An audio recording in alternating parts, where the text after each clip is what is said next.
Okay, so have you ever been deeply frustrated with your partner and somebody tells you to just forgive and forget? Yeah, if you've been dealing with chronic friction in your relationship, you already know that advice is spectacularly useless. In fact, trying to force forgiveness can actually make things a whole lot worse. Welcome to today's explainer, where our goal is to completely demystify relationship resentment. We're going to look at exactly how it builds in the body and, much more importantly, how to actually dismantle it for good.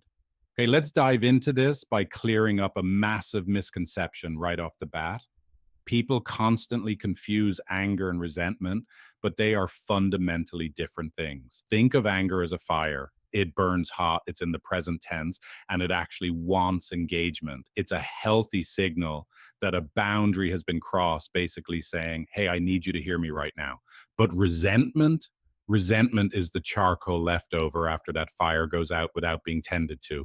It's past oriented. It's cool to the touch, sure, but it's thick, heavy, and deeply toxic to breathe. It absolutely does not want engagement. It wants vindication and it builds walls. If you're carrying that heavy charcoal in your chest right now, I want to say that your pain is entirely valid. Here is our roadmap to unpack and heal this dynamic together in today's explainer. We'll cover what resentment really is, how the body keeps the ledger, the waltz of pain, the release protocol, and finally, the actual truth about forgiveness. All right, let's kick things off with section one, what resentment really is. See, resentment doesn't just show up out of nowhere. It's a secondary emotion built from layers of unprocessed primary emotions, and it follows a really dangerous trajectory.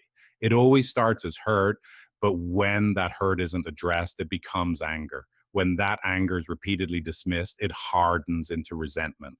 And here's the scary part. If resentment is left untreated for too long, it metastasizes into contempt. Contempt is when you move from being hurt by what your partner does to actively looking down on who they are.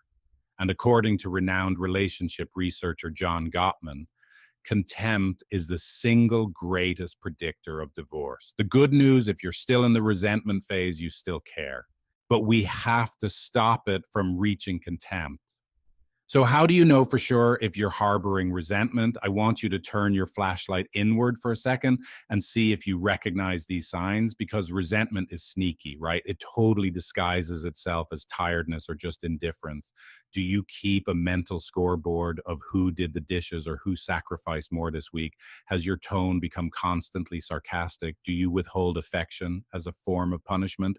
Are you hypercritical of, say, exactly how they load the dishwasher? Or perhaps most tellingly, do you feel a visceral physical sense of relief when they leave the house?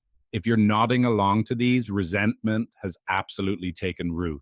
That physical sense of relief brings us perfectly to section two, the body keeps the ledger. A lot of people ask, so why can't we just think our way out of this? Why can't I just use logic to let it go? Well, because feeling resentment is not a character flaw. It's a deeply ingrained biological survival mechanism. It all comes down to an amygdala hijack. Your amygdala is the threat detection center of your brain, and it can deploy a full-blown stress response in roughly 6 seconds. That is way before your rational brain can even process what's happening. It floods your entire body with cortisol, the primary stress hormone. So you aren't just annoyed, your biology is literally in survival mode. This happens because your body is basically acting like a distributed ledger. It logs every single moment of safety and every single moment of danger. When that ledger tips toward danger, you accumulate what therapists call relational debt. It's the gap between what was promised to you and what was actually delivered. And trust me, your nervous system is meticulously keeping the receipts. This leads us to a really fascinating concept called fiat love. Just like fiat currency in economics only has value because a government says it does, fiat love is when a partner says, I'm sorry or I love you, without any actual behavioral change to back it up. It's unbacked currency. And just like in a real economy, Printing unbacked currency causes rapid inflation. Eventually, those empty words lose all their value, and apologies just stop meaning anything at all to your nervous system. Moving right along into section 3, the waltz of pain. This is where we see how resentment locks partners into a highly destructive interlocking pattern, usually based on our earliest childhood attachment styles. Typically, relationships feature two distinct styles of resenting.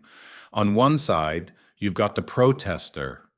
They usually have an anxious attachment style, deeply fear emotional abandonment, and they build what's called a murder board. They are aggressively gathering evidence to prove their partner doesn't love them enough. Their resentment is loud, it's critical. On the other side is the withdrawer. They have an avoidant attachment style, deeply fear inadequacy, and experience a slow collapse. Instead of gathering evidence against their partner, they gather evidence against themselves, internalizing that nothing they do is ever good enough, and they just completely shut down. The protester's pursuit triggers the withdrawer's shutdown, which triggers more pursuit. It's a tragic, exhausting waltz. Both partners are keeping score, but here's the harsh truth we have to face. The defendant self wants to be right more than it wants to be happy. Scorekeeping is basically just a prosecution brief. It gives you the illusion of accountability, but underneath it all, you're just gathering evidence to prove you are the victim. And the reality is, you simply cannot build a shared life from a posture of righteousness. The more right you prove yourself to be, the more alone you become, utterly destroying any chance of real intimacy. So, how do we actually stop this waltz? Let's look at section 4, releasing the resentment protocol. Let's pivot from diagnosing the problem to the actual treatment. Here is a practical 5-step protocol. Step 1, stop the tape. When you feel activated, you have to hit pause on that mental narrative of how your partner is failing you. Step 2, turn the flashlight inward. This is crucial. Stop focusing on what they did and notice the physical sensations in your own body. Is your jaw clenched? Is your chest tight? You cannot process what you cannot physically feel. Step 3 is the rave method. Step 4 is sitting in the third chair to look at the relationship as a shared yes, rather than me versus you. And finally, step 5 is proof of work. Let's zoom in on step 3 for a second, the rave method. This takes about 90 seconds and is designed to create a micro moment of safety by prioritizing connection way over problem solving. R stands for reflect, literally mirror back their emotional experience. A is for accept. Accept that their pain is real right now, even if you totally disagree with the facts. V is validate, tell them the response makes sense given their history. And E is explore, ask what would help you right now instead of defensively asking what they want you to do. But the absolutely crucial point here is step 5, proof of work. This is the only thing that separates real repair from that fiat love we talked about earlier. Your nervous system only settles transactions when safety is proven to be real. And that means consistent, verifiable behavior over time. It is the daily, unglamorous, caloric effort of paying attention when you'd much rather check your phone or staying present when every fiber of your being wants to flee. Proof of work is literally the only known cure for fiat love. Now, it's also important to recognize that resentment doesn't just happen in a vacuum. Specific life transitions really expose the fault lines in our relationships, whether it's the profound relational trauma of infidelity, the unequal labor distribution after the birth of a child, major financial stress, in-law boundary crossing, or a sudden health crisis. These events require immense proof of work and deep mutual understanding to actually repair, which brings us to our final section, Section 5, the truth about forgiveness. We desperately need a reality check on what genuine healing actually looks like and why skipping steps is so dangerous. Society constantly pushes us to forgive immediately, right? Just be the bigger person, but premature forgiveness doesn't decompose, it festers. Forcing forgiveness before the hurt is fully processed just takes the pain, shoves it deep underground, and slaps a forgiveness label right on the grave. It sends a dangerous message to your partner that the wound wasn't actually that bad, which removes the very discomfort they need to feel to drive true behavioral change. The reality is, real forgiveness isn't a decision, it's an arrival. You don't just choose it on a random Tuesday because you're tired of being angry. True forgiveness happens naturally, kind of like a thaw after a really long winter.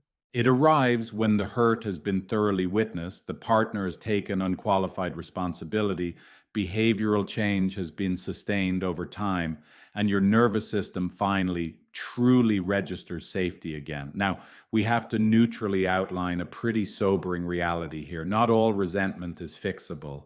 Sometimes resentment is a blaring signal that leaving is the bravest form of self-honesty, not a failure. If there is absolutely no desire left to even try, if the resentment has fully progressed into disgust and contempt, if there's a fundamental mismatch in your life values, if any form of abuse is present, or if repeated genuine attempts at repair have continually failed, the data is telling you something. And listening to that data, that is wisdom. But if you are both willing to do the work, it all boils down to the two fundamental questions your nervous system is constantly asking in the background. Are you there for me, and am I enough for you? Resentment is simply what accumulates when the answer to those questions is no, just a few too many times in a row. So as we wrap up this explainer, I want to leave you to consider your own relationship. What unglamorous daily proof of work will you commit to today to turn your partner's answers back to yes? If you want to work on this for real, try Figlet, my AI relationship coaching app. You can start for free, no credit card needed, at figlet.empathy.com.